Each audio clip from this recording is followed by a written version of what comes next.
예, 안녕하세요.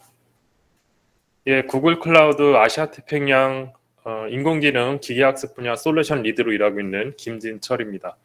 오늘 제가 여러분께 소개해드릴 내용은 버텍스 AI에서 어떻게 하면 이제 설명 가능한 AI를 이제 모델 모니터링과 이제 모델 디버깅에 활용할 수 있는지 같이 한번 살펴보도록 하겠습니다. 오늘 이제 이런 내용을 준비를 했어요.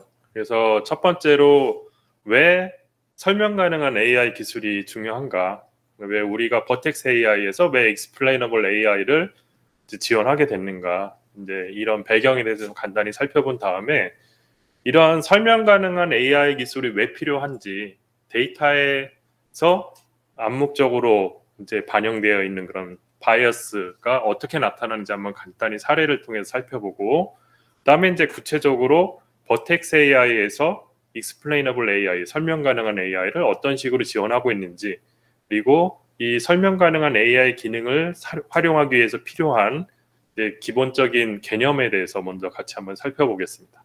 그 다음에 버텍스 AI에서 이제 설명 가능한 AI 기능을 활용하기 위해서 필요한 구체적인 이제 사용 방법에 대해서 살펴보고, 그 다음에 마지막으로 버텍스 AI에서 어떻게 하면 모델을 모니터링 할 수 있는지 버텍스 AI 기능에 대해서 같이 살펴보고, 이제 어떤 기능을 어떻게 사용해야 될지를 같이 알아보도록 하겠습니다.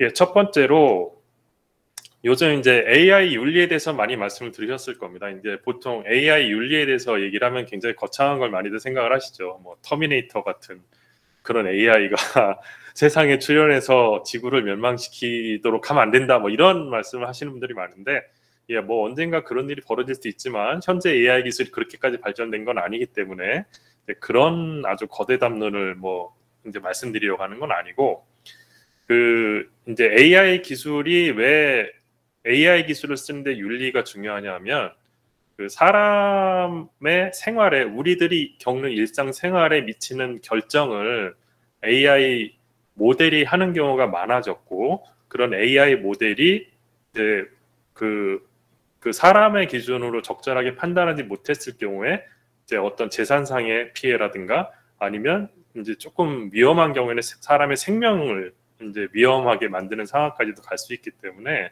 AI 기술을 그런 측면에서 잘 만들어야 된다는 측면에서 최근에 이제 AI 윤리가 이제 점점 중요해지고 있고요. 근데 이제 오늘 좀 잠시 후에 잠깐 살펴보겠지만, 이런 AI 윤리 문제가 대두되는 가장 큰 이유 중에 하나가 사람의 암묵적인 편견이 반영된 데이터로 AI 모델을 학습시키기 때문에 그런 문제들이 생깁니다. 그래서 저희 구글 클라우드에서는 이런 문제를 해결하기 위한 이제 몇 가지 프레임워크를 가지고 있고, 이 프레임워크를 Responsible AI, 책임감 있는 AI라고 하는 이름으로 이제 체계적으로 고객분들을 지원해드리고 기술적으로도 해결해드리는 솔루션을 만들고 있습니다. 사실은 저희 구글만의 문제는 아닙니다. 그러니까 AI를 써서 비즈니스를 하시고 싶어 하시는 고객분들은 같은 문제에 봉착을 하시게 됩니다. 그래서 이게 상대적으로 부각은 잘 되고 있지 않지만, 이런 Responsible AI, 책임감 있는 AI를 비즈니스에 잘 구현하고 기술적으로 완성도를 높이는 것은 성공적으로 인공지능 기술을 비즈니스에 활용하는 데에도 굉장히 중요한 측면이 됩니다. 최근에 캡제미니의 이제 보고서를 보면 이제 AI 기술을 적용하는 비즈니스의 약 90%가 이런 윤리적인 이슈에 직면한다는 그런 보고가 있었고, 이런 이유 때문에 40% 정도의 인공지능 프로젝트가 폐기된다고 합니다. 이거 굉장히 놀라운 수치죠. 사실은 기업들이 더 비즈니스를 잘하려고 인공지능 기술을 도입을 하지만, 사실 이런 예상치 못한 윤리적인 문제에 부딪혀서 40%나 되는 프로젝트를 폐기한다고 하는 것은 굉장히 기업 입장에서 손해가 막심한 굉장히 좋지 않은 일이죠. 그러면 어떻게 해야 인공지능 기술을 다 활용할 수 있을 것인가?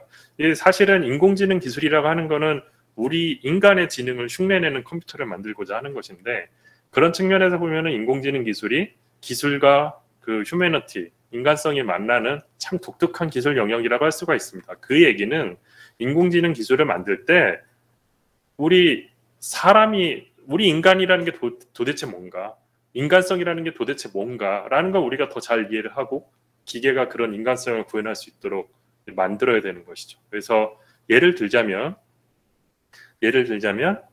그 자동차를 만들 때 보통 성인 남성을 기준으로 예전에 만들다 보니 실제로 사고가 났을 때 여성 운전자가 47% 이상 더 많이 다친다고 합니다. 이런 것이 이제 암묵적인 편향이 좀 반영이 된 경우인 거고, 그리고 그 또 하나 기계 딥러닝 기술을 쓰게 되면 딥러닝 기술은 사실 해석하기가 굉장히 어렵기 때문에 어떤 결정을 내렸을 때 왜 그런 근거를 가지고 결정을 내렸는지를 알 수가 없습니다. 그래서 AI 시스템을 신뢰하게 만드는데 굉장히 어려운 장벽이 되죠. 그래서 이런 장벽들을 제거하는 기술도 또 필요한 것이고, 이제 그런 측면에서 오늘 설명 가능한 AI 기술을 버텍스 AI에서 어떻게 활용할 수 있는지를 한번 살펴보려고 합니다. 그러면 잠깐 이런 AI 윤리 문제가 생기는 이유가 이제 데이터에 숨어 있는 바이어스 때문이라고 말씀을 드렸는데, 어떻게 그런 바이어스가 나타나는지 한번 살펴보겠습니다. 실내를 보면 여기 이제 그 오른쪽 위에 보시면 이제 흑인 그 방역 직원이 이제 체온계를 이제 코로나 때인데요. 체온계를 이제 사람 머리에 대고 체온을 재는 장면인데, 여기 놀랍게도 이 장면을 인공지능 모델에 보여주면 이 직원이 들고 있는 저 총처럼 생긴 체온계가 총으로 인식이 됩니다. 예, 되게 신기하죠? 이게 이 이유는 뭐냐면 이런 사건이 일어나는 사진을 수집을 해서 모델에 학습을 시킬 때 미국 같은 경우 흑인들이 범죄를 일으키는 비율이 상당히 높기 때문에 그런 데이터가 그런 편견이 반영된 데이터가 모델을 학습을 해서 이제 여기 이제 저런 물체를 들고 있는 사람이 흑인이니까 들고 있는 저런 총 같은 물체도 총일 확률이 높을 거라고 판단을 해서 오판을 내린 거죠. 이게 사실은 모델의 문제는 아닙니다. 이거는 인간의 편견이 반영된 데이터를 기계가 그냥 그대로 충실하게 학습했을 뿐인데 그것 때문에 기계가 이런 오판을 내리게 되는 거죠. 사람의 경우는 일어나지 않았습니다. 반대로 아래쪽 사진을 보시면 피부 색깔이 하얀색이니까 체온계로 생각되는 물체를 체온계라고 인식은 안 했지만 적어도 총으로 인식은 안 한 거죠. 이런 문제가 생길 수 있는 겁니다. 만약에 살상용 무기를 가진 로봇이 저런 체온계를 총으로 인식을 했다고 생각을 해보십시오. 그렇게 되면 저 사람이 위험하다고 생각을 해서 살상용 무기를 가진 로봇이 사람을 쏴 죽일 수도 있는 아주 위험한 상황이 생길 수도 있는 거죠. 이런 이유에서 굉장히 AI 윤리, 그 다음에 책임감 있는 AI 기술을 만드는 건 우리 일상생활에서도 굉장히 중요한 문제가 됩니다. 여기 보시다시피 이제 구글에서 실험을 했는데요. 피부 색깔을 이렇게 바꿔가면서 손에 든 물체가 제대로 인식이 되는지 확인을 해보면 피부 색깔이 검은 경우는 총으로 인식되는 확률이 그 피부 색깔이 하였을 때 도구로 인식되는 확률과 대비해서 피부 색깔이 검은 손이 들고 있는 물체를 총으로 인식할 확률이 굉장히 높습니다. 그래서 이런 편견이 데이터 안에 숨어 있기 때문에 머신러닝 모델이 오판을 내릴 가능성도 높아지고 이런 문제를 근본적으로 해결할 수 있는 기술도 같이 개발을 해야 되는 것이죠. 더 관심 있으신 분은 이제 그 기계학습에서 만날 수 있는 데이터 편향에 대해서 관심 있으신 분은 이 유튜브 동영상을 살펴보시면 좀 더 깊게 알아보실 수 있습니다. 예, 그래서 이제 그러면 어떻게 기계학습 모델을 설명을 하고 이해를 할 것인가? 어떤 문제가 있는가? 그 딥러닝 모델 같은 경우 워낙 파라미터 수도 많고 복잡하기 때문에 모델 자체가 그렇게 투명하지 않습니다. 그래서 딥러닝 모델 같은 경우 해석 가능성 문제가 더 복잡해지고요. 그 다음에 이제 모델 자체가 투명하지 않다 보니 사용하는 사람들도 이 모델이 내린 결정에 대해서 믿을 수가 없는 상황이 되니까 모델에 대한 신뢰도 떨어지게 되고 이런 문제가 생기다 보니 반대로 또 인공지능 기술 자체를 쓰는 것 자체가 리스크가 되고 위험 요소가 되고 또 이제 이런 요소를 간과하고 쓰다 보면 비즈니스에 이제 위험이 발생할 수 있는 것이죠. 그래서 이런 문제를 해결할 수 있도록 인공지능 기술을 활용할 때 시스템과 체계를 잘 갖춰야 되는 것입니다.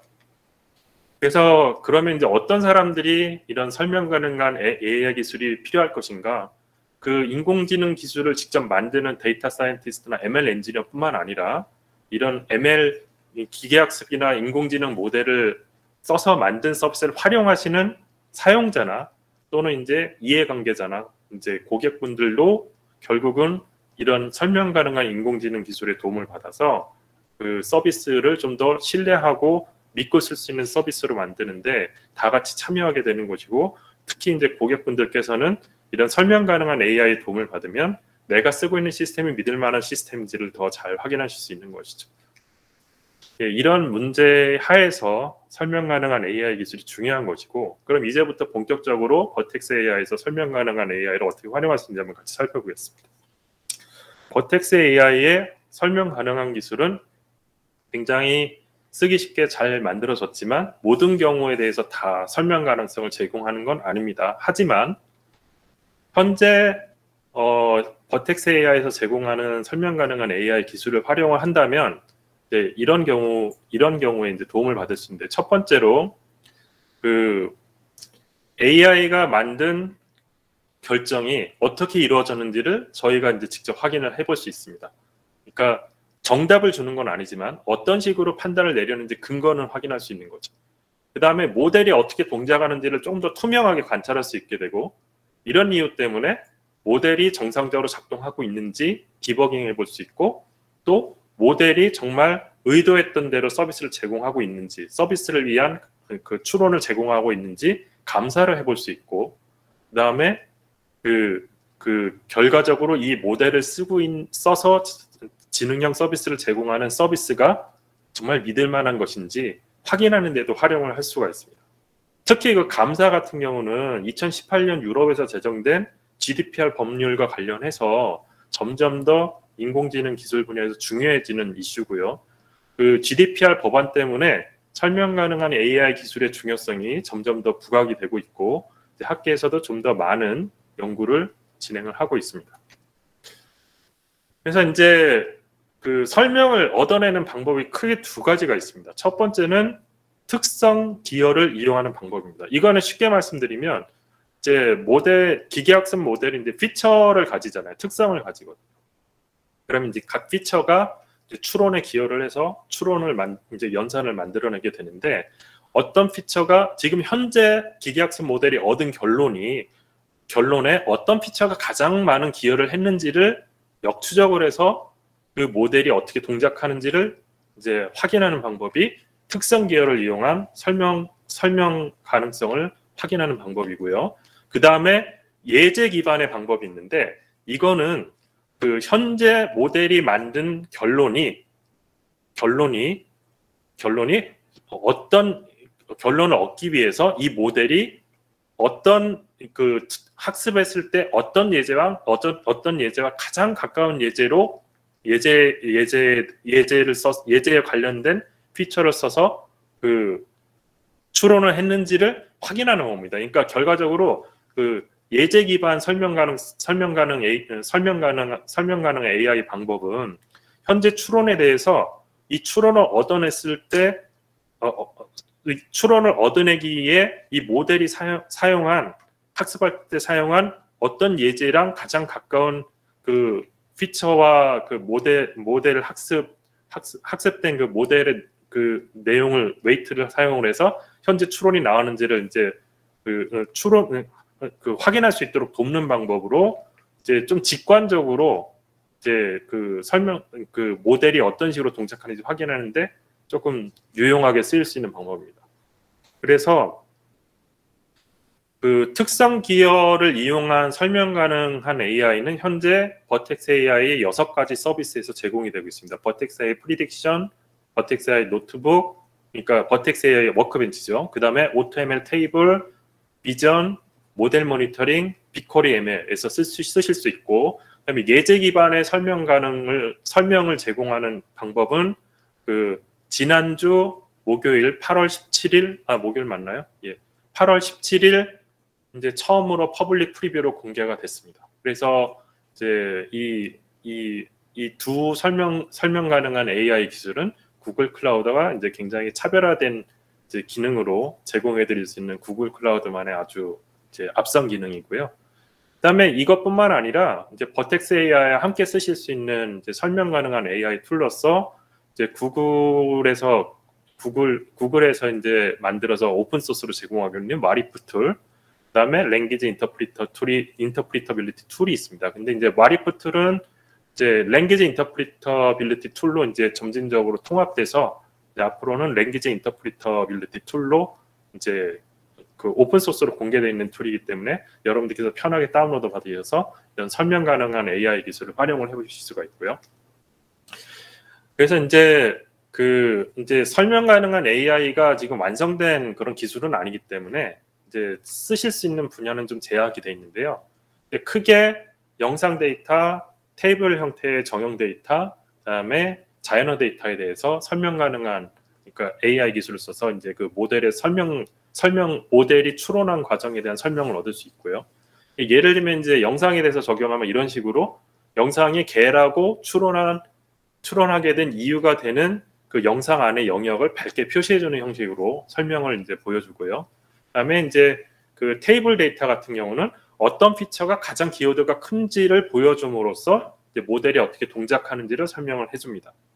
그 다음에 이제 자연어 같은 경우는 현재 이제 예를 들어서 센티먼트 감성 분석을 한다고 했을 때 감성 분석 스코어가 이렇게 높게 나오게끔 한 그 문장의 부분이나 단어를 이제 좀 표시를 해줌으로써 그 모델이 어떻게 동작하는지를 설명을 해줍니다. 그래서 이제 이 세 가지 모델에 대해서 이제 그 설명 가능성을 제공하도록 이제 버텍스 AI가 제공이 되고 있고, 그 다음에 그 AutoML 테이블은 방금 설명드린 것 같이 피처의 기여도를 가지고 설명을 제공하고, 영상의 경우는 이제 그 영상의 추론 결과에 가장 많이 영향을 미친 픽셀이나 영역을 밝게 표시하는 식으로 이제 설명을 제공을 하게 되고요. 예, 그래서 이제 그 현재 버텍스 AI에서 제공하는 설명 가능한 인공지능 기술의 방법은 세 가지가 있습니다. 첫 번째로 샘플드 쉐이플리라고 하는 방법이 있고, 그다음에 적분 그레디언트, 인테그레이티드 그레디언트라고 하는 방법이 있고, 그다음에 세 번째가 엑스레이라고 하는 방법이 있습니다. 이 세 가지가 어떻게 쓰이는지, 그리고 이게 뭔지를 지금부터 좀 살펴보겠습니다. 그리고 이제 아까도 잠깐 말씀드렸지만 이 설명 가능한 AI를 제공하는 그런 서비스는 AutoML 테이블, 그다음에 버텍스 AI 노트북, 그다음에 프리딕션, 그다음에 빅쿼리 ML, 그다음에 AutoML 비전, 모델 모니터링, 이렇게 6가지 서비스에서 제공이 되고 있고요. 예, 그래서 이 고객 사례는 일단 나중에 다시 설명을 드리도록 하고 넘어가도록 하겠습니다. 예, 그러면 좀 더 버텍스 AI의 설명 가능한 AI 기술에 대해서 조금 더 깊게 들어가서 어떻게 활용할 수 있는지를 알아보도록 하겠습니다. 일단은 그 특성 기여 방법에 대해서 알아볼 건데요. 특성 기여 방법에 근거한 이제 모델의 설명 가능성을 모델에 대한 설명을 어떻게 얻을 건지를 이제 살펴볼 건데요. 아까도 말씀드렸듯이 버텍스 AI에서 모델의 동작에 대한 설명을 얻는 방법은 세 가지가 있습니다. 첫 번째로 샘플드 쉐이플리 방법은 주로 미분이 불가능한 모델이나 테이블 모델 같은 정형 데이터 모델에 활용할 수 있는 방법입니다. 그 이유가 잠시 후에 설명드리겠지만 샘플드 쉐이플리는 계산하는 방법이 그래서 그렇습니다. 그러니까 이산적인 경로를 가지는 모델에 대해서 활용을 해야 되기 때문에 샘플드 쉐이플리 같은 경우 미분이 불가능한 카테고리 값을 가지는 피처나 또는 이제 테이블 데이터에 대해서 이제 쓸 수 있는 거고요. 그 다음에 이제 엑스레이하고 인테그레이티드 그레디언트는 주로 이제 영상에 대해서 많이 쓰는데, 인테그레이티드 그레디언트, 그러니까 적분 그레디언트 방법은 영상과 테이블 둘 다 쓸 수 있지만 이제 샘플드 쉐이플리 방법과 다른 점은 미분이 가능한 모델에 대해서만 쓸 수 있습니다. 예, 그래서 인테그레이티드 그레디언트는 반드시 미분이 가능한 모델에서 써야 되고, 그런 이유로 딥러닝에 활용을 할 수 있고요. 엑스레이는 주로 영상에 대해서만 활용이 됩니다. 그러니까 엑스레이는 영상에 대해서만 활용이 될 수 있는 이유가 이제 나중에 설명드리자면 계산하는 방법이 이제 그 이미지 세그멘테이션을 쓰는 그 방법이기 때문에 그렇습니다. 그래서 좀 더 깊게 알아보시고 싶은 분들은 이 아래쪽에 나와 있는 논문들을 보시면 조금 더 깊게 공부를 해보실 수 있고요. 그래서 이제 잠깐 말씀드렸다시피 샘플드 쉐이플리, 이제 인테그레이티드 그레디언트, 이제 엑스레이 방법 모두 이제 쉽게 활용하실 수 있는데, 중요한 거는 샘플드 쉐이플리하고 인테그레이티드 그레디언트 엑스레이 같은 경우 쓸 수 있는 이제 유스 케이스가 조금씩 다르니까 이제 쓰시기 전에 그 부분을 잘 유념하셔서 쓰셔야 되고, 샘플드 쉐이프드 같은 경우 아까도 말씀드린 테이블러 데이터나 이제 미분이 불가능한 모델을 쓰기 때문에 이제 그런 모델에 대해서만 이제 적용을 하셔야 되고, 이제 인테그레이티드 그레디언트는 이제 이미지 데이터, 테이블러 데이터, 테이블 데이터 모델에 쓸 수 있지만 이제 미분이 가능한 모델에 대해서만 써야 되는 이제 그런 단점이 있고요. 엑스레이 같은 경우는 이미지 데이터에 대해서 주로 쓰고, 엑스레이는 인테그레이티드 그레디언트 방법을 같이 써서 이제 설명 이제 모델의 동작에 대한 설명을 같이 제공을 해줍니다. 그래서 조금 어려운 내용으로 들어가겠습니다. 이제 쉐이플리 밸류라는 게 뭔지를 이제 간단하게 살펴볼 건데요. 이게 쉽게 얘기하면은 그러니까 특정한 게임의 참여자가 그 게임에 기여하는 기여치를 평균을 낸 게 쉐이플리 밸류입니다. 그러니까 다시 한번 설명을 좀 깊게 드리자면, 이제 협력 게임이라고 하는 게임 이론에서는 개념이 있는데, n명의 참가자가 서로 순서를 바꿔가면서 그 게임의 점수를 올리는 게임을 가정을 했을 때, 그 게임의 참가자가 서로 순서를 바꿔가면서 뭔가 플레이를 해서 게임의 점수를 점점 올리게 되죠. 그러면은 게임이 다 끝났을 때, 그 n명의 참가자가 다 참가해서 게임이 끝났을 때, 그 게임의 마지막에 참가했던 참가자가 그 게임의 점수에 기여한 그 값을 전체 게임의 경우에 대해서 평균을 하면 그게 쉐이플리 밸류가 됩니다. 그래서 여기서 각 플레이어가 자기가 기여한 자기만이 기여한 그 기여분을 한 개 기여도 마지널 컨트리뷰션이라고 하고요. 그리고 이제 n명의 참가자 중에서 부분 집합에 해당하는 플레이어들이 이제 만드는 그룹을 연합, 코앨리션이라고 하고, 이런 코앨리션에 대해서 코앨리션이 이제 그 참가자들의 코앨리션 연합이 플레이하는 게임에서 그런 그 게임의 스코어를 계산해주는 함수를 특성 함수, 캐릭터리스틱 함수라고 합니다. 이 캐릭터리스틱 함수에서 마지막 플레이어가 그 점수에 기여한 부분을 이제 한 개 기여도라고 하고, 그 플레이어의 모든 참여했던 게임에 대해서 한 개 기여도를 평균을 하면 그게 쉐이플리 밸류가 됩니다. 이게 왜 중요하냐? 예를 들면 이제 이런 경우를 한번 생각해 보죠. 그러니까 이제 예를 들어서 3명의 직원이 있는데, 이 회사에 이 3명의 직원이 입사를 차례대로 하면서 회사 이익에 기여하는 도가 이제 사람마다 능력도 다르고 환경도 다르니까 더 다를 텐데, 그러면은 각 사람의 성과 기여도가 어떻게 되느냐를 측정을 하고 싶은 거예요. 그러면 이제 이런 경우의 수가 생기죠. A만 입사했을 경우, B만 입사했을 경우, C만 입사했을 경우, 그 다음에 A가 입사한 후에 B가 입사한 경우, B가 먼저 입사하고 C가 입사한 경우, 그 다음에 A가 입사한 다음에 B가 입사한 게 아니라 C가 입사한 경우, 이렇게 그 사원이 입사하는 순서에 따라 다양한 가능성이 존재하게 됩니다. 그랬을 경우에 회사의 이익이 다 똑같지 않을 거예요. 그 화면에서 보시는 바와 같이. 그래서 각 경우에 대해서 예를 들어서 그 세 번째 줄에 보면 B만 입사했을 때는 이익이 50인데요. 다섯 번째 줄에 보시면 A가 먼저 입사하고 B가 입사했을 때 회사의 이익이 60이 됐을 때 그 A는 분명히 A만 일할 때는 10만 이익을 내거든요. 그러면은 그 얘기는 A, B가 같이 입사했을 때 60이라는 거는 B가 50을 기여했다는 거거든요. 그러니까 B가 혼자서 입사했을 때보다 A, B가 같이 일을 할 때 더 많은 이익을 내고 B가 더 크게 기여를 할 수 있는 거죠. 그 얘기는 B의 능력이 개인의 능력이 20이거나 50이 아니라는 얘기입니다. 그러니까 모든 경우에 대해서 다 평균을 해야 B의 실질적인 이익 기여도에 가깝다고 볼 수가 있는 거죠. 그렇기 때문에 모든 경우에 대한 한계 기여도를 측정을 해서 평균을 내는 것이 합리적인 거죠. 이런 경우에. 그래서 이런 모든 경우의 수를 다 따져서 여기 보시면 그 한계 기여도를 다 구한 다음에 평균을 내면 그것이 쉐이플리 밸류가 됩니다. 그러면 여기서 이런 경우의 수가 무한히 많다고 했을 경우는 어떻게 해야 될까요? 그 경우의 수가 무한히 많으면 다 더하면은 무한대로 발산을 하겠죠. 그렇게 하면 안 되니까 모든 가능한 게임 중에 무작위로 샘플링을 해서 그리고 이제 그 게임의 확률 분포를 고려해서 셰플리 값의 기대값을 구하게 되면 그것이 셰플리 밸류가 됩니다. 샘플도 셰플리 방법이라고 하는 건 바로 이 설명에서 이런 맥락에서 나온 말입니다. 예.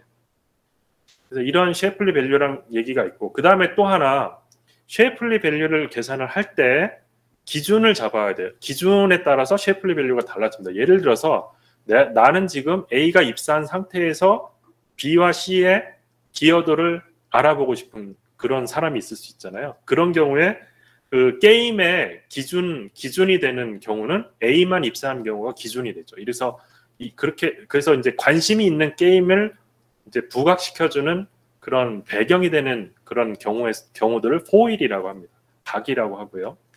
그래서 이제 이런 포일을 만드는 기준을 설정을 하고 그 기준에 대해서 셰플리 밸류를 이제 계산을 해야 우리가 관심 있는 게임에 대한 셰플리 밸류를 결정을 할 수가 있게 되는 거고요. 그래서 이제 이런 기준을 잘 설정을 해야 이제 정확한 셰플리 밸류를 설정을 할 수 있고 그 셰플리 밸류를 적절하게 기준을 잘 잡아서 설정을 하는 것은 반대로 이제 카운터 팩추얼, 그러니까 반사실을 이제 분명하게 정의하는 것과 맥락이 같은 얘기입니다. 그러니까 예를 들어서 이 해석을 할 때 왜 이 모델이 A라고 하는 결론을 내지 않고 B라고 하는 결론을 냈는지 A에 해당하는 게 이제 반사실이거든요. 그러니까 이제 이런 반사실을 잘 규정하는 것이 바로 이제 기준이 되고 기준을 잘 잡아야 정확한 셰플리 값을 계산할 수가 있습니다. 예, 이렇게 조금 어려운 개념인데 이 정도로 하고 이런 게 있다는 것만 알면 일단 될 것 같고요. 그다음에 이제 적분 그레디언트, 이제 그 적분 경사에 대해서 좀 알아볼 건데요. 이거는 쉽게 얘기하면 그러니까 현재 지금 설명 구하려고 하는 피처 값이 기준값으로부터 이 피처 값에 올 때까지의 이제 경사값을 적분한 값을 그 돌출성, 그러니까 셀리언시 값으로 쓰는 것을 적분 경사라고 합니다. 그냥 이런 게 있다는 것만 알고 계시고 논문을 읽어보십시오. 조금 깊게 이해를 하시려면. 그래서 어찌됐건 이 값을 계산해서 이 값을 셀리언시 맵에 매핑해서 이제 설명을 얻어내는 게 이제 그 인테그레이티드 그레디언트 방법인데요. 이제 이 적분 연산은 연속 연산이니까 이렇게 이제 이산화해서 이제 리만 적분 같은 방법으로 계산을 하는 게 이제 실제로 이제 이 설명 가능한 이제 모델의 동작에 대한 설명을 얻을 때 쓰는 방법이고요. 이제 이게 인테그레이티드 그레디언트를 실제로 적용했을 때 이제 설명을 위한 이제 영상이 이제 이런 식으로 나오게 됩니다. 그래서 예를 들어서 이제 그 왼쪽에 이제 객체 인식을 위한 그림을 보면 불가사리 그림을 봤을 때 도대체 이 모델이 어느 영역을 보고 얘가 불가사리라고 판단했는지를 이 인테그레이티드 그레디언트 방법을 통해서 이제 설명을 얻어보면 여기 보시는 바와 같이 이제 그 별 모양의 이제 윤곽에 해당하는 영역을 밝게 비춰주고 그다음에 이제 불가사리 가운데에 있는 영역을 밝게 비춰주는 걸로 봐서 아 모델도 우리가 보는 것과 비슷한 이제 피처를 보고 얘를 불가사리라고 판단했구나라고 저희가 이제 간접적으로 확인해 볼 수가 있는 거죠. 그래서 사실은 이제 적분 경사는 자연어에도 적용해 볼 수 있고 아까도 말씀드렸듯이 자연어와 같은 이제 이제 약간 그 불연속적인 그런 데이터에도 적용할 수 있지만 사실은 자연어 자체에 바로 적용한 건 아니고 자연어 데이터를 인베드한 연속 그러니까 미분 가능한 모델로 만들기 위해서 인베디드 모델로 이제 바꾼 다음에 그 인베디드 피처 벡터를 이제 모델에 넣었을 때 이제 적분 경사 방법으로 이제 설명을 얻어내서 이런 식으로 예측에 대한 설명을 이제 빨간색으로 표현된 단어에 대해서 이제 얻어낼 수 있었던 거고요. 그다음에 이제 다양한 경우에 대해서도 적용을 해서 이제 잘 설명을 얻어낼 수 있는 걸 확인을 한 경우가 있습니다. 예. 그다음에 이제 엑스레이는 이제 적분 경사를 쓰는데 적분 경사는 픽셀 단위로 이제 셀리언시를 계산해서 보여주는 건데요. 여기에 그 조금 더 이렇게 사람한테 직관적인 설명을 얻도록 하기 위해서 그 일단 영상을 이제 오버 세그멘테이션에서 이제 영역을 이제 영역을 나눈 다음에 그 영역 중에서 현재 추론과 가장 추론이나 예측과 관련성이 높은 부분을 이제 찾아서 그 영역을 보여주는 방법이 엑스레이입니다. 그래서 여기 보시면 계산을 이렇게 해요. 첫 번째로 이제 추론하려고 하는 영상에서 영상을 먼저 세그먼트를 해요. 오버 세그먼트를 해서 영역을 나누고 그다음에 그와 동시에 적분 경사 그러니까 인테그레이티드 그레디언트 방법을 써서 픽셀 단위로 이제 특성 기여를 계산을 해서 셀리언시 맵을 만듭니다. 그 다음에 이 두 데이터를 가지고 그 오버 세그먼트 할 때 만들었던 영역 중에 추론의 가장 기여도가 높은 그러니까 기여도로 계산할 때는 그러니까 인테그레이티드 그레디언트로 계산한 이제 셀리언시를 합산을 해서 점수가 제일 높은 영역을 찾으면 되겠죠. 그래서 그 영역을 이제 가시화를 해주면 이와 같이 이제 추론의 가장 기여가 큰 부분이 영역이 이렇게 도출이 되게 되고 이 엑스레이 방법, 이 알고리즘으로는 이렇게 됩니다. 근데 제가 지금 말씀드린 거랑 크게 다르지 않기 때문에 이 부분은 넘어가고요. 한 가지 좀 이제 엑스레이 알고리즘에서 중요한 거는 이미지를 분할할 때 이미지 분할할 수 있는 세그멘테이션 방법이 여러 가지가 쓸 수 있는데 지금 현재 버텍스 AI의 엑스레이 같은 경우 펠젠 슈발프의 그래프를 이용한 세그멘테이션 알고리즘을 썼다. 여기서 좀 흥미로우신 분들은 조금 더 논문을 찾아서 읽어보시면 재미있을 겁니다. 아마.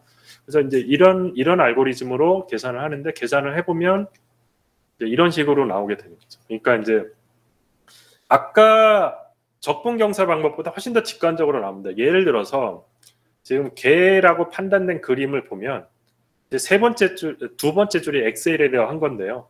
얼굴 영역이 개처럼 생긴 얼굴 영역을 부각해서 보여주지만 밑에 보면 적분 경사 방법은 픽셀 단위로 이제 그 셀리언시를 보여주기 때문에 노이즈가 굉장히 심하고 그다음에 그리드 캠이라고 하는 다른 방법은 이제 개 얼굴 외에 이제 다른 영역도 같이 보여주는 그런 좀 노이즈가 끼게 되죠. 그래서 이제 엑스레이가 이런 측면에서 굉장히 정확도가 높고 이제 직관적이다. 사람에게 봤을 때. 그래서 엑스레이는 이런 이유로 활용하게 되고요. 영상 데이터에 대해서. 그다음에 또 엑스레이 같은 경우 베이스라인은 굉장히 잘 잡아야 되는데 영상의 경우 이제 베이스라인을 잡을 수 있는 값이 두 가지죠. 이제 아주 시꺼먼 블랙 이미지를 쓰든지 아니면 아주 하얀 화이트 이미지를 쓰든지 둘 중에 하나를 쓸 수 있는데 근데 하나만 베이스라인을 쓰면은 이제 가운데 있는 것 같이 제대로 셀리언시가 높은 영역이 이렇게 부각이 되지 않습니다. 그래서 이 엑스레이 같은 경우 블랙과 화이트를 둘 다 기준으로 써서 계산을 하게 됩니다. 예, 그래서 이제 이렇게 개념을 살펴봤고요. 자, 그럼 본격적으로 버텍스 AI 이제 피처에 대해서 좀 살펴보겠습니다. 그러면 버텍스 AI에서 이제 특성 기여 방법을 이용한 모델의 동작에 대한 설명을 얻을 때 어떻게 하면 되느냐? 네 가지 방법으로 이제 설명 가능한 설정을 할 수가 있고요. 이 모든 경우에 대해서 explanation spec이라고 하는 필드 또는 explanation spec이라고 하는 이제 제이슨 그 페일로드를 정의를 해주시면 설정을 해줄 수 있습니다. 이제 그 네 가지 경우는 첫 번째로 이제 모델을 임포트할 때 이 explanation 관련된 정보를 넣어주면 되고요. 그다음에 두 번째로 트레이닝 파이프라인을 정의를 할 때 그리고 이제 이 트레이닝 파이프라인이 모델을 임포트할 때 결국 이제 모델을 임포트할 때는 같은 경우긴 한데 트레이닝까지 같이 시키는 경우에 또 이제 똑같이 explanation spec 정보를 이제 채워서 이제 정의를 해줄 수 있고 그다음에 이제 그 모델의 엔드포인트를 배치를 할 때 똑같이 explanation spec을 정보를 채워서 설정할 수 있습니다. 그 다음에 마지막으로 모델을 이용해서 배치 프리딕션을 할 때도 똑같이 explanation spec 정보를 넣어서 설정할 수 있고요. 그 다음에 이제 또 그 오버라이드 하는 방법도 있는데요. 이때는 explanation spec override라고 하는 필드의 값을 채워서 설정을 바꿔서 오버라이드를 하게 됩니다. 예. 오버라이드는 이제 기존의 모델을 임포트할 때나 미리 설정됐던 값을 새로운 값을 바꿔서 설명을 이제 특정한 경우에만 얻어내고자 할 때는 이제 이런 식으로 오버라이드를 해서 하시면 되고요. 그러면은 explanation spec을 어떻게 정의를 해주면 되느냐? 여기 이제 제이슨 페일로드가 이제 보이실 텐데 메시지 형식이 여기 보시면 왼쪽에 explanation spec으로 정의된 제이슨 오브젝트가 보이실 겁니다. 거기 보면은 파라미터, 메타데이터, 아웃풋 이렇게 세 가지 객체에 대해서 정의를 해주면 되는데 현재 보이는 이제 제이슨 메시지는 샘플드 쉐이플리 기어 대해서 정의를 해주는 방법이고, 이제 그 샘플드 쉐이플리 계산을 위한 패스 카운트를 이제 그러니까 그 패스 카운트를 얼마를 할 건지 값을 정해주고, 피처를 어떤 걸 쓸 건지, 그다음에 아웃풋 피처를 어떤 걸 쓸 건지 이런 것들을 정리해주는 정보가 있고요. 마찬가지로 이제 적분경사 인테그레이티드 그레디언트 방법과 이제 엑스레이 방법을 쓰는 경우도 똑같이 이렇게 그 파라미터에 어떤 방법론을 쓸 건지를 정해주고 그 방법에 따른 추가 파라미터들을 이렇게 넣어주시면 일단 설정을 할 수가 있고요. 여기에 대한 REST API 엔드포인트는 이제 위와 같이 이제 정해서 이제 call 같은 걸로 REST API를 호출을 해서 설정을 해주시면 됩니다. 이제 중요한 게 이제 그 사실은 아마 많은 분들이 파이토치를 쓰실 텐데요. 파이토치를 쓰실 텐데 파이토치는 아직 좀 그 이렇게 커스텀 모델로 이제 설명을 제공하는 게 이제 좀 분명하게 정의가 안 돼 있고요.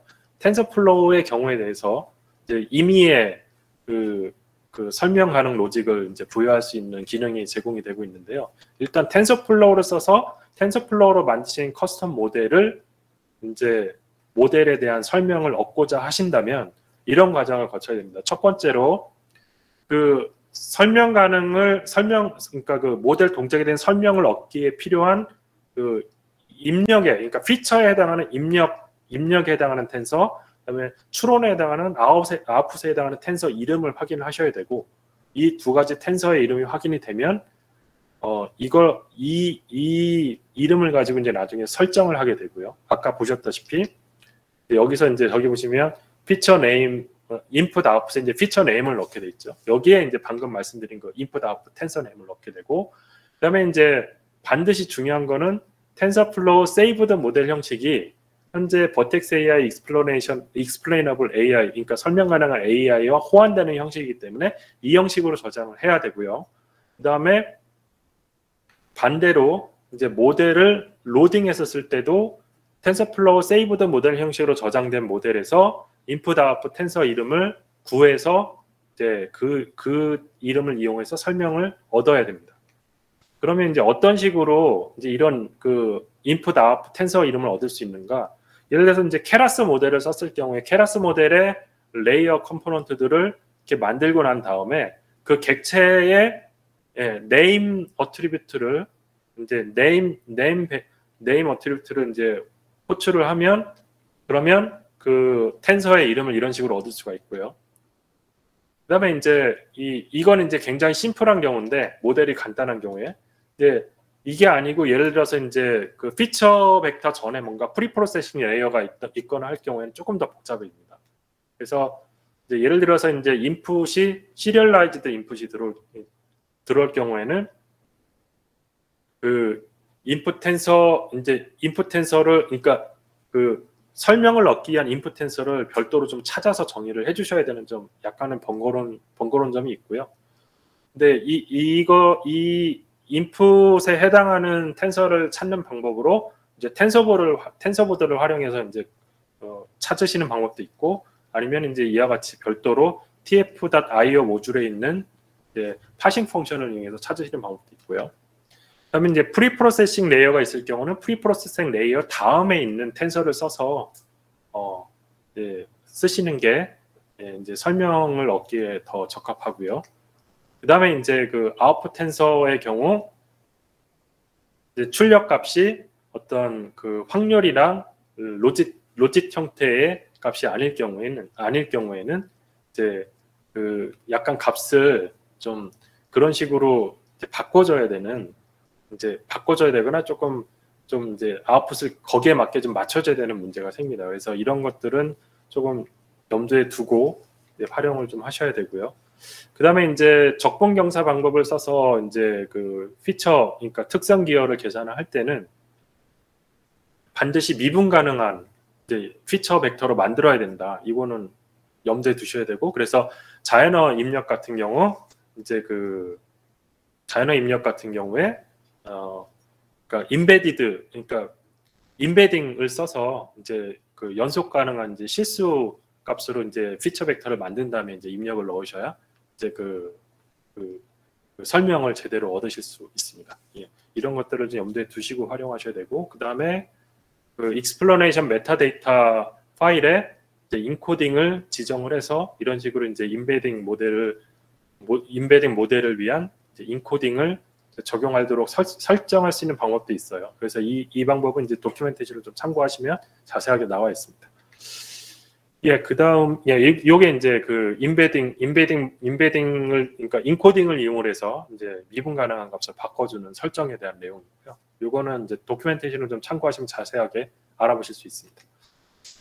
그래서 아까도 말씀드렸다시피 텐서플로우 2에 세이브드 모델 형식으로 모델을 저장하셔야 되고요. 한 가지 더 중요한 것은 세이브드 모델 형식으로 저장을 하실 때 그 시그니처를 두 가지를 더 넣어 주셔야 됩니다. 그러니까 프리프로세싱 펑션이 있을 경우 XAI 프리프로세스라고 하는 시그니처를 키를 정의하셔서 여기 매핑을 해 주셔야 되고, 그다음에 XAI 모델이라고 하는 이제 키를 정의해서 실제 모델의 입력과 출력을 주는 이제 텐서플로우 펑션을 이제 등록을 해주셔야 제대로 이제 설명을 얻을 수, 커스텀 모델에 대한 설명을 얻으실 수가 있습니다. 텐서플로우 1.15에 대해서는 조금 복잡한데요. 이거는 이제 도큐멘테이션을 좀 참고해 주시면 감사하겠습니다. 예, 그 다음에 그 텐서 이름을 얻는 또 다른 방법은 세이브드 모델의 시그니처 디프 값을 이제 인스펙트 하면은 텐서 이름을 얻을 수가 있는데요. 이제 세이브드 모델 CLI를 써서 간단하게 확인을 해보실 수 있고요. 이제 뭐 그 텐서보드로도 얻을 수 있고 이 시그니처 디프에 있는 값을 이용을 해서 그 텐서의 이름을 이렇게 쉽게 확인하는 방법도 있습니다. 예.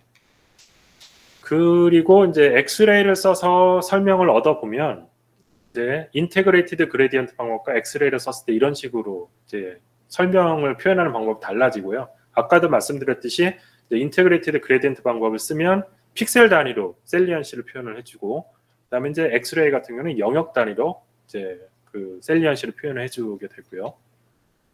그리고 이제 요 가시화하는 방법을 또 설정을 해줄 수가 있습니다. 그래서 비주얼라이제이션 섹션에 뭐 컬러 맵이라든가 오버레이 타입 같은 걸 정의를 해주면 조금 더 이제 보기 좋고 편한 방법으로 이제 용도에 맞는 방법으로 가시화 방법도 선택을 하실 수 있고, 엑스레이도 마찬가지로 이제 원하시는 방법을 설정을 할 수 있습니다. 자세한 거는 도큐멘테이션을 참고를 해주시면 감사하겠습니다. 예, 그렇고 이제 그러면 이제 이런 특성 기업 방법을 이용해서 얻은 설명을 개선할 수 있는 방법이 몇 가지가 있는데요. 첫 번째로 approximation error field를 확인해서 이 값이 0.05보다 클 경우에는 좀 컨피그레이션을 조금 조정하시면 설명을 조금 더 낮게 얻으실 수 있는 데 도움이 되고요.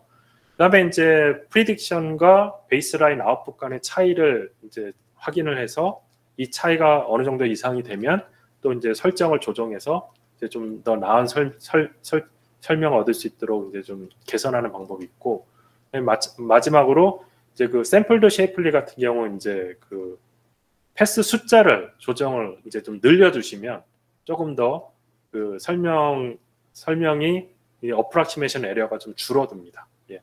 그리고 이제 인테그레이티드 그레디언트 같은 경우 적분하는 스텝 카운트를 좀 늘려주시면 적분이 더 정확해지기 때문에 상대적으로 좀 나은 설명을 얻으실 수가 있고요. 그다음에 이제 아까도 말씀드렸지만 베이스라인 정의를 잘 하셔야 원하시는 설명을 얻을 수 있습니다. 그래서 베이스라인 값을 조금 바꿔가시면서 조정을 해보시면 좀 더 나은 설명을 얻으실 수가 있습니다. 예, 그래서 조금 더 깊게 공부하시고 싶은 분들은 이 도큐멘테이션과 예제를 좀 확인해 보시면 예, 좀 더 깊게 확인해 보실 수 있고요. 그래서 이제 말씀드렸다시피 설명 가능한 AI 기술은 여전히 이제 개발이 되고 있는 기술이고 완성된 기술이 아닙니다. 그래서 근본적으로 한계가 있는데 이거 한계에 대해서 좀 알고 계셔야 되고요. 이렇게 해서 얻은 그 기여도는 무엇보다도 트레이닝 데이터에 의존을 할 수밖에 없습니다. 그래서 트레이닝 데이터에서 벗어난 이제 어떤 그 입력에 대한 추론을 했을 때 트레이닝 데이터에서 학습된 부분에 대해서만 기여도 계산을 할 수 있다는 건 염두에 두셔야 되고, 마찬가지로 모델에 따라서도 이 기여도 계산이 달라질 수 있다는 점. 왜냐하면 근본적으로 이제 인테그레이티드 그레디언트 같은 경우는 좀 모델에 좀 애그노스틱하긴 하지만 그래도 모델에 따라서 그 추론하는 방식이 다르고 학습하는 방식도 다르기 때문에 어느 정도 모델에 의존을 할 수밖에 없는 거고요. 그다음에 중요한 건 또 기준에 따라서 베이스라인에 따라서도 기여도가 많이 달라질 수 있다. 이거는 당연한 거죠. 그러니까 반사실 카운터 팩처를 정의하는데 베이스라인을 쓰는데 우리가 얻고 싶은 설명에 대한 카운터 팩처를 정의를 이제 적절하게 하지 않으면 당연히 정확한 특성 기여를 얻을 수가 없겠죠. 그래서 베이스라인을 잘 정의를 해야 원하는 특성 기여에 대한 설명을 얻을 수 있고, 그다음에 또 이제 인풋 피처와 인풋 피처와 그다음에 이제 정보의 손실 때문에 그 특성 기여 값이 이제 영향을 또 받을 수 있다는 점도 염두에 두셔야 됩니다. 네, 마지막으로 그리고 이제 그 전체 그 특성 기여는 굉장히 로컬한 이제 그 설명을 제공하거든요. 특히 그 적분 경사 방법 같은 경우, 인테그레이트 그레디언트 같은 경우 픽셀 단위의 이제 설명을 제공하는 것이기 때문에 전체 모델에 대한 설명을 제공하지 않는다. 이게 이제 근본적인 한계죠, 사실은. 계산하는 방법도 문제지만 사람의 인지 기능이 어느 정도 그러니까 설명 가능한 설명을 기계가 내놨을 때, 인공지능 모델 이런 방법을 써서 내놨을 때 결국 그 설명을 해석하는 건 사람이기 때문에 그런 해석을 도와주는 툴인 거지, 근본적으로 이런 설명 가능한 AI 기술이 해석을 자체적으로 해주는 건 아니다. 그래서 이런 한계가 있다는 건 알고 계셔야 되고, 그 다음에 셰플리 밸류의 근사값인 거죠. 특성 기여도 값은 근사값인 거지 정확한 값은 아니다. 그러니까 특히나 이제 샘플드 셰플리 밸류를 쓰는 경우, 그 샘플링을 하기 때문에 근사적인 값을 지금 얻은 것이다라는 거 항상 염두에 두시고 이제 설명을 얻은 결과를 해석을 하셔야 됩니다. 사실은 이제 버텍스 AI에서는 엑스레이, 샘플드 셰플리, 인테그레이트 그레디언트 이 세 가지 방법을 가지고 그 인공지능 모델, 특히 딥러닝 모델에 대한 설명을 제공을 하지만 사실은 굉장히 다양한 기술이 나와 있습니다. 이제 그래서 좀 더 관심이 있으신 부분들은 이런 이제 설명 가능한 AI 기술들을 좀 더 확인해 보시면 좋을 것 같고, 조금 염두에 두고 조금 더 알아보시면 좋을 기술들은, 저 개인적으로 권해드리고 싶은 기술은 저희 구글의 빈킴 박사님이 개발하신 티캡 방법론, 상대적으로 조금 더 고수준에서 사람에게 직관적인 설명을 제공하는 기술이고요. 그 다음에 레이어 와이즈 렐러번스 프로파게이션, 그러니까 인테그레이티드 그레디언트와도 굉장히 연관이 많은 기술인데 LRP라고 하는 이런 설명 가능한 AI 기술도 좀 관심을 가지고 같이 보시면 좋을 것 같습니다. 그래서 버텍스 익스플레이너블 AI에 대해서 좀 더 공부하시고 싶은 분들은 예제 그 노트북 샘플도 있고요. 도큐멘테이션에 잘 나와 있으니까 한번 공부해 보시면 좀 이해하시는 데도 도움이 잘 될 것 같습니다. 시간이 많이 남지 않았는데 이제 남은 시간 동안에 그러면 이런 설명 가능한 AI 기술로 어떻게 모델을 모니터링 해볼 수 있을지를 같이 한번 알아보겠습니다. 그 방금 지금까지 설명드린 이제 설명 가능한 AI 기술을 잘 쓰면 모델이 제대로 동작하고 있는지를 확인을 할 수가 있는데, 근데 문제는 엑스레이나 인테그레이티드 그레디언트 같은 기술로 이제 영상 데이터에 대해서 얻은 설명은 아쉽게도 아직까지 모니터링 하기에는 좀 어렵습니다. 그래서 현재 모델 모니터링은 테이블라 데이터, 그러니까 테이블 데이터에 대한 머신러닝 모델에 대해서 사용할 수 있도록 지금 제공이 되고 있고요. 그래서 모델 모니터링은 테이블 모델에 대해서 제공이 된다. 그리고 이제 모델 모니터링 하시는 방법이 두 가지가 있는데, 하나는 트레이닝 서빙 스큐를 검출하는 방법이 있고, 두 번째는 프리딕션 드리프트를 검출하는 방법이 있습니다. 트레이닝 서빙 스큐는 뭐냐면 학습했을 때 그 모델이 학습한 분포하고 실제로 서빙하고 그 모델을 이제 프로덕션으로 서빙을 할 때 이 모델이 내놓는 분포에 차이가 생겼을 경우에 이제 그 차이가 생기는지를 모니터링하는 방법이에요. 그래서 트레이닝 서빙 스큐를 모니터링하기 위해서는 반드시 학습할 때 썼던 데이터가 같이 제공이 되어야 트레이닝 서빙 스큐를 모니터링 할 수 있고요.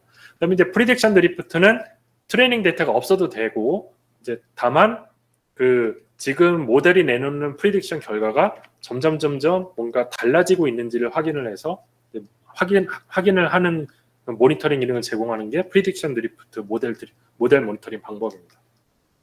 예를 들면 이런 카테고리컬 피처를 가지는 모델이 있다고 했을 때 왼쪽은 이제 트레이닝 데이터로 그러니까 트레이닝을 각 끝낸 모델을 이제 테스트 데이터로 이제 인퍼런스를 한 결과고, 오른쪽은 이제 트레이닝한 모델을 이제 프로덕션으로 이제 다른 데이터를 받아서 이제 그 인퍼런스, 그러니까 추론 예측을 했을 때 나온 예측 결과를 이제 보여주는 건데, 보시면 아시겠지만 이제 새로운 데이터, 그러니까 새로 받은 데이터로 예측을 한 경우에는 옆에 있는 데이터와는 다르게 그 추론의 그 카테고리에 대한 그 추론의 결과가 좀 다르죠.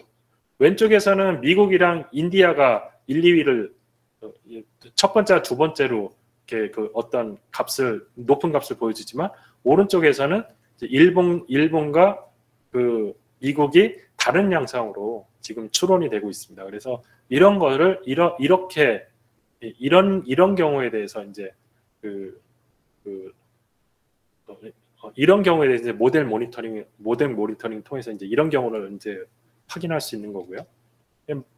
반대로 이 경우는 이제 뉴메리컬 피처를, 방금 저는 이제 카테고리컬 피처를 가지는 이제 모델의 피처를 사용하는 모델의 이제 그 트레이닝 서빙 스큐 또는 이제 그 프리딕션 드리프트를 보여주는 거고, 이 경우는 이제 뉴메리컬 피처에 대해서도 이와 같이 분포가 쉬프트하는 거를 모델 모니터링을 통해서 확인하고 모니터링해서 잡아낼 수가 있는 거고요. 그래서 이제 그 모델 모니터링을 통해서 이제 조정을 할 수 있는 파라미터는 이제 이렇게 네 가지가 있고요. 그래서 프리딕션 리퀘스트 샘플링 레이트를 조절을 하면 이제 그 프로덕션으로 인풋을 이제 프로덕션으로 모델에 들어오는 입력을 모두 다 모니터링에 활용하지 않고 이제 그 중에 일부만 활용하기 때문에 이제 그 비용을 좀 아낄 수 있죠. 왜냐하면 이게 그러니까 모델 모니터링 할 때 설명 가능한 AI 기술을 쓰는데 이 연산을 하게 되거든요. 결국은 가상머신을 쓰게 되기 때문에 이게 모니터링 하는 빈도가 높아지면 높아질수록 비용이 높아질 수밖에 없습니다. 그래서 모든 리퀘스트에서 다 모니터링 하시는 거는 그게 제일 좋긴 하겠지만 비용 측면에서는 좀 부담이 될 수 있으니까 이런 샘플링 레이트를 좀 조절해서 이제 프리딕션 리퀘스트에 대한 빈도를 좀 조정하셔야 될 필요가 있고, 모니터링 프리퀀시는 모니터링 윈도우 사이즈라든가 그 타임 스팬을 결정하는 그러니까 모니터링 빈도에 대해서 이제 설정을 해주는 값이고요. 그 다음에 이제 얼러팅 트레시홀드는 예를 들어서 이제 모델에 어떤 디스트리뷰션 스큐가 생겼다는 걸 감지를 하게 하는 기준 스레시홀드 값을 정해서 그 값 이상으로 뭔가 모델 드리프트가 생기거나 어떤 스큐가 생겼을 때 이제 이메일로 알람을 알리게 할 때 이런 알람을 이제 경고를 알리게 하거나 이런 얼라밍의 용도로 경보를 알리는 용도로 얼러팅 트레시홀드를 활용할 수가 있고요. 그다음에 이거 외에 이제 다양한 모델에 대해서 공통으로 활용하는 이제 설정 값을 타입 오브 디텍션, 모니터링 프리퀀시, 그다음에 이제 뭐 인풋 리퀘스트에 대해서 아까 말씀드린 샘플링 레인 같은 거를 같이 써서 여러 가지 모델에 다 설정할 수 있는 파라미터 값들이 있습니다. 예. 그래서 이제 인풋 스키마를 여기서 이제 인풋 스키마를 이용해서 이제 키밸류 형식으로 된 건 자동으로 파싱을 해주는데, 만약에 키밸류 형식이 아닌 형식으로 인풋이 들어왔을 경우에는 스키마 디파인을 먼저 해주셔야 됩니다. 모델 모니터링이 제대로 되려면. 그래서 스키마 디파인은 오픈 API 스키마 형식의 YAML 파일로 정의를 해주시면 모델 모니터링을 하는 그런 모델 모니터링 이제 서비스가 이제 그 인풋 값에 대한 스키마를 인지를 해서 모니터링 할 수가 있고요. 모델 모니터링에 대한 조금 피처 스큐 드리프트에 대한 이제 자세한 내용은 이런 이제 그 노트북과 이제 문서를 추가로 좀 참고해 주시고요. 그다음에 이제 피처 스큐 드리프트와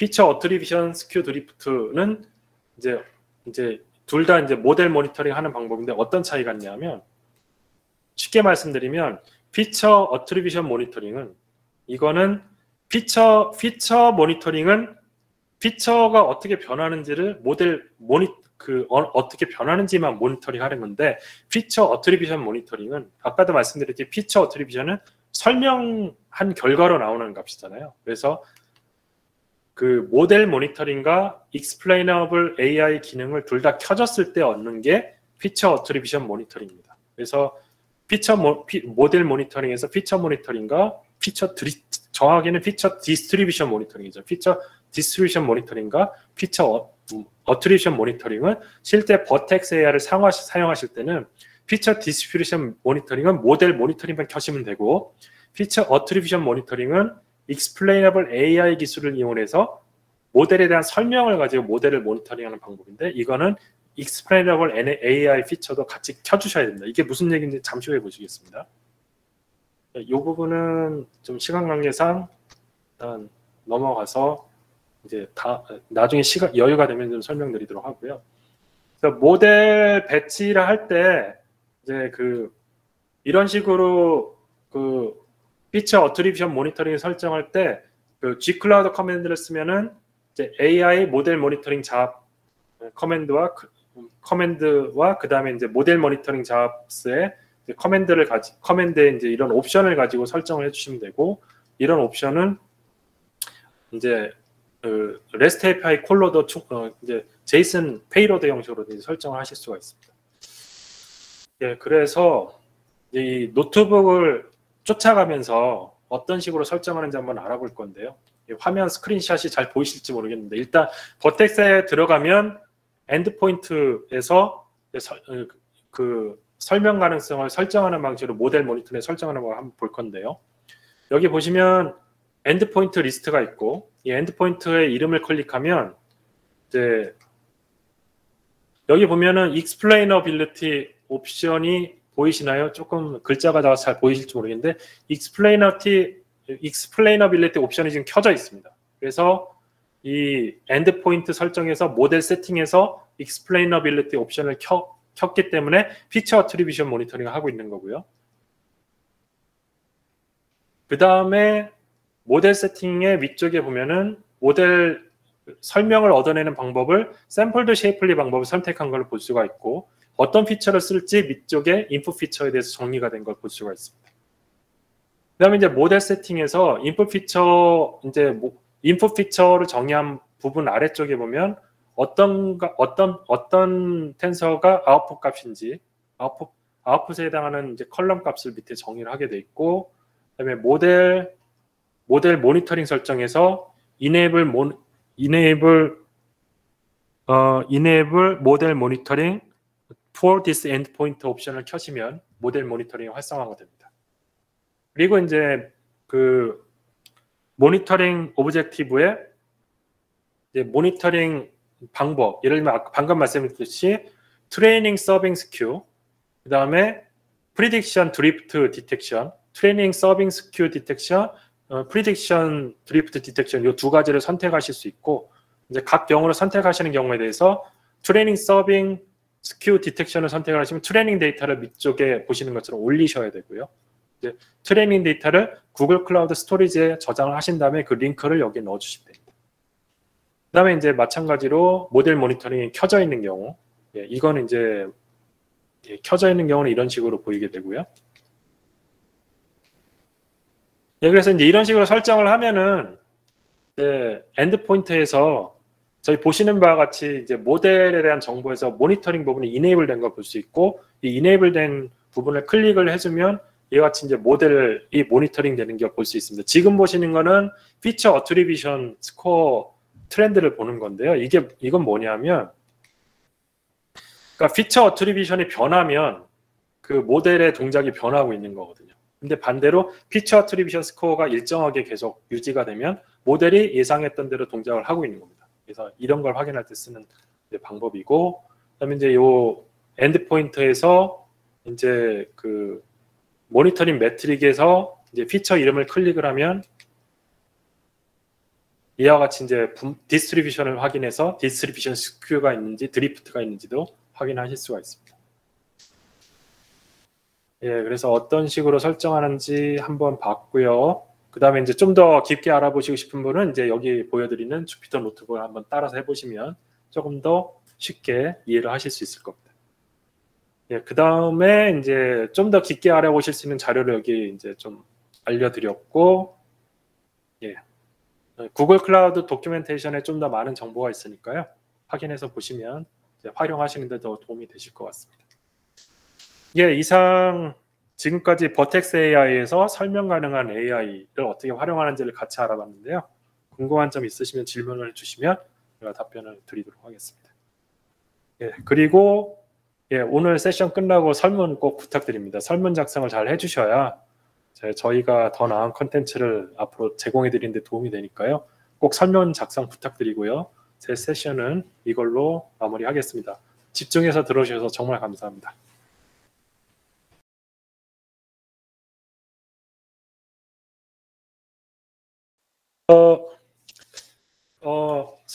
그러니까 XAI, 그러니까 Explainable AI 기능 자체를 쓰시는 기능 자체는 유료는 아닌데요.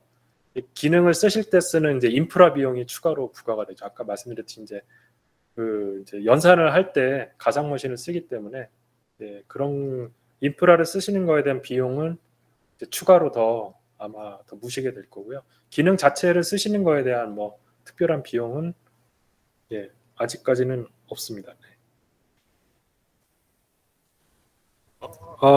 글쎄요, 로드맵상에 Explainable AI를 파이터치에 지원할 계획이 있는지는 잘 모르겠고요. 뭐 잘 아시겠지만 파이터치가 구글 프레임워크가 아니고 이게 메타 프레임워크이다 보니까 그 부분에 대해서는 조금 말씀드리기는 어려울 것 같고, 근데 이제 그 사실은 이제 인테그레이티드 그레디언트나 엑스레이 같은 경우는 아까도 말씀드렸듯이 이제 인테그레이티드 그레디언트 같은 경우는 이제 모델 레그너스틱 하잖아요. 그래서 버텍스 AI랑 통합해서 쓰지 못한다 뿐이지 알고리즘 자체는 사실 파이토치를 만든 모델에서도 충분히 이제 쓸 수는 있는 알고리즘이거든요. 그래서 아마 직접 구현을 하셔야 되는 걸로 알고 있는데 정확은 이건 좀 저도 확인을 해봐야 될 것 같습니다. 파이토치 같은 경우 구체적으로 자료가 없어서 정확하게 제가 좀 답변 드리긴 좀 어려울 것 같고, 파이토치 같은 경우 버텍스 AI의 이 세 방법론으로 익스플레이너빌리티를 이제 확인하려면 이제 어떤 식으로 프로그램을 해주면 되는지는 제가 좀 확인해서 추후에 다시 한번 이제 안내를 해드리도록 하겠습니다. 지금 질문 내용이 XAI에 있어가지고 파이토치 지원되느냐라는 게 핵심인 것 같은데, 저희가 결국 XAI를 쓸 때 그 텐서플로우 형식으로 이렇게 저장된 모델을 임포트해서 돌리는 거잖아요. 그러니까 이제 그거는 세이브드 모델 형식을 버텍스 AI, XAI 서비스가 이제 호환이 돼서 네, 그 형식을 지원하기 때문에 가능한 건데, 그렇죠. 네. 파이토치 모델을 어떤 식으로 지원하는지는 정보가 없어서 저도 그건 좀 확인해봐야 될 것 같아요. 네. 파이토치를 이쪽 텐서플로우 세이브드 모델 형식으로 저장할 수 있다면 네네. 그러면 가능하겠죠. 그렇겠네요. 예. 네. 근데 그건 좀 확인해봐야 될 것 그렇죠. 같아요. 확인이 돼야 될 것 같아요. 예, 될지 안 될지는 제가 장담하기는 어렵겠습니다. 저희가 이렇게 답변 드리는 이유 중에 하나는 저희는 좀 오피셜한 답변을 예. 드려야지 혼돈이 없기 때문에 저희 좀 추측을 한다기보다는 좀 명확한 정보를 전달 드리려고 노력하고 있습니다. 예, 그래서 아까 세션 중에도 잠깐 말씀 주셨는데 파이토치를 쓰시는 고객분들이 훨씬 많으실 텐데, 일단은 저희 구글의 오피셜 이제 머신러닝 프레임워크는 잭스랑 텐서플로우거든요. 그래서 모든 피처를 만들어도 이제 그 프레임워크를 먼저 지원을 하게 되기 때문에 예, 그 부분은 조금 양해를 좀 부탁을 드리겠습니다. 예.